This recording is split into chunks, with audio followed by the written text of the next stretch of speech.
Well, good afternoon, everyone. It's our Friday afternoon update from here at City Hall. And on our COVID-19 situation, we are at 50 cases countywide right now. We have only one hospitalized and only 3 are quarantined at home. And 45 of those cases have completely recovered. So that's really good news. The biggest news of this week related to the COVID-19 is the announcement that the City of Bardstown, along with Nelson County Fiscal Court, is going to go together and create a second round of small business grants. The city and county together will put up $300,000. This money has been made available through the CARES Act funding, and it can be used for small business relief.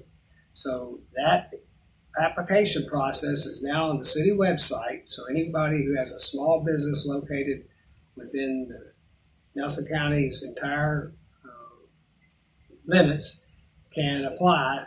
There are certain guidelines that you must meet. You can't have revenue over $1 million or more than per year or 50 employees. But go on the city's website.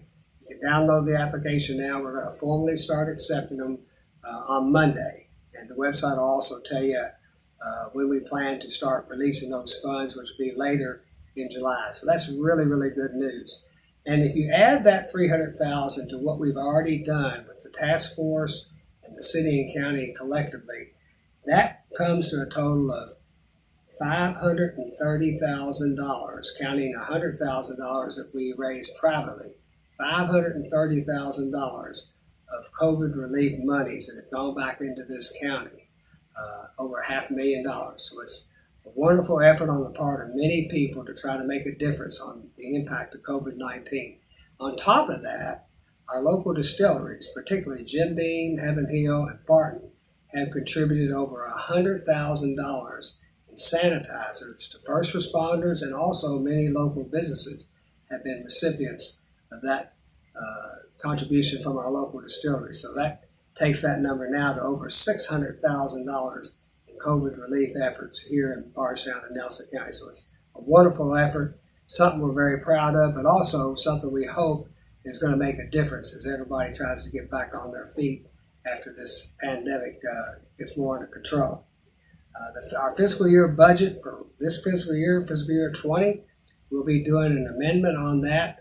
That's where we come back at the end of the year and reconcile our revenues and expenses. You know, a budget is really an estimate going into the year, but by year end, by June 30th, we've got to reconcile that and report the exact numbers. And I'm happy to report that we're going to comfortably come in the black at the end of fiscal year 20.